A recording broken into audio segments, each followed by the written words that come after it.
Assalamualaikum warahmatullahi wabarakatuh. Nah, pada materi kali ini saya akan menjelaskan tentang PowerPoint. Nah, jadi PowerPoint adalah perangkat lunak untuk membuat sebuah presentasi. Kalau kemarin kita sudah membahas tentang Microsoft Word dan Microsoft Excel, kali ini kita akan membahas cara membuat sebuah PowerPoint itu agar menarik untuk ditampilkan saat kalian presentasi. Nah, adapun beberapa syarat yang harus kalian ketahui itu antara lain itu sebuah PowerPoint itu harus singkat, padat, jelas. Jadi, PowerPoint itu bukan mengcopy teks dari Microsoft Word ke slide PowerPoint-nya, tetapi teks yang ada di dalam Microsoft Word, misalkan makalah kayak gitu ya, itu nantinya kalian ubah kata-katanya, kalian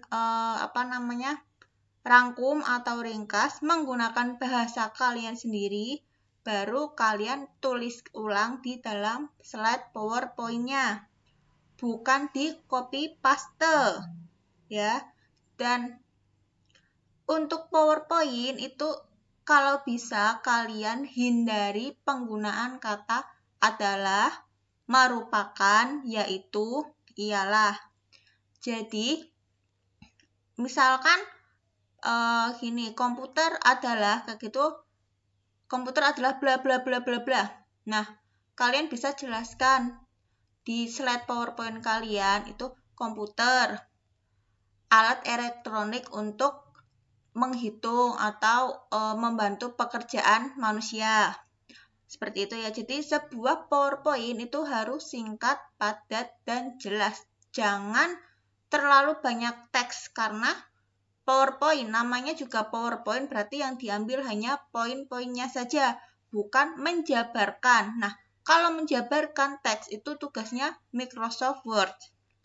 Lalu yang kedua, hindari penggunaan huruf formal dan aneh atau alay. Jadi, ketika membuat PowerPoint, itu sebisa mungkin jangan pakai huruf Times New Roman atau Calibri, terus Arial, kayak gitu. Itu kan huruf-huruf yang formal. Nah, huruf yang aneh itu seperti apa? Contohnya kayak huruf Jokerman, terus Algerian, kayak gitu. Nah, menggunakan huruf kayak Jokerman, Algerian itu boleh, tetapi untuk bagian judul saja, bukan untuk isi. Nah, kalau isi itu bagian isinya kalian bisa menggunakan huruf-huruf yang lain. Misalkan Comic Sans atau Andalus atau Lucide, Monotype kayak gitu. Jadi jangan pakai huruf yang terlalu banyak nyeni kayak gitu, kayak Jokerman kan terlalu nyeni, yaitu mendingan buat judul saja. Nah, dalam membuat PowerPoint ukuran huruf itu minimal 24 ya. Kenapa? Karena saat kalian misalkan presentasi itu kan yang duduk ada di depan dan ada yang di belakang. Nah, kalau ukurannya kalian itu kecil, misalkan 12 kayak gitu, pasti audiens atau teman yang ada di belakang itu tidak bisa melihat tulisan kalian. Apalagi kalau misalkan maaf ya, matanya minus kayak gitu, makin nggak bisa terlihatlah tulisan kalian yang ada di depan. Jadi dalam membuat PowerPoint itu usahakan font size-nya atau ukuran hurufnya itu minimal 24. Lanjut. Nah, dalam membuat PowerPoint gunakan rumus 10 kali 10. 10 kali 10 di sini itu maksudnya bukan 10 kali 10 sama dengan 100 kayak gitu ya. Itu enggak. Tapi 10 kata ke kanan atau dalam satu baris itu ada 10 kata. Nah, nanti ke bawahnya itu ada 10 baris. Kayak gitu. Itu maksimal sebisa mungkin maksimalnya ya. Jadi ada 10 kata dalam satu baris dan 10 baris dalam satu slide. Itu yang dimaksud 10 kali 10. Nah, lalu ada warna background dan warna tulisan itu selaras. Maksudnya gini, semisal kalian menggunakan background warna merah. Nah, tulisan kalian itu menggunakan warna hijau. Itu kan nggak masuk ya, maksudnya sangat-sangat kontras. Nah, misalkan kalian mau pakai background warna merah, carilah warna itu bisa hitam atau putih ataupun merah juga bisa, tapi merahnya yang nggak sama dengan warna backgroundnya. Misalkan backgroundnya warna merah marun, berarti nanti warna tulisannya bisa merah merah yang agak muda kayak gitu. Begitu ya. Nah, lalu ada lagi nih, tidak menggunakan animasi atau transisi yang membuat pusing kepala. Maksudnya itu gini, kadang kalian kalau bikin PowerPoint itu saat pergantian slide antara slide 1 dengan slide 2, kadang kan ada transisinya. Nah, hindari penggunaan transisi itu yang muter-muter. Pakai transisi yang normal-normal aja, yang biasa-biasa aja. Karena kalau transisinya itu muter-muter, yang pusing pasti audiensnya. Malah mereka gagal fokus sama isi materi yang kalian buat dalam slide tersebut. Terus ada lagi penempatan gambar disesuaikan. Nah, maksudnya tuh gini, misalkan kalian mau menjelaskan tentang gambar, suatu gambar, misalkan gambar contoh kayak gitu ya. Itu kalian bisa dalam satu slide itu bisa kalian bagi dua. Setengahnya itu untuk keterangan gambarnya, setengahnya lagi untuk gambarnya.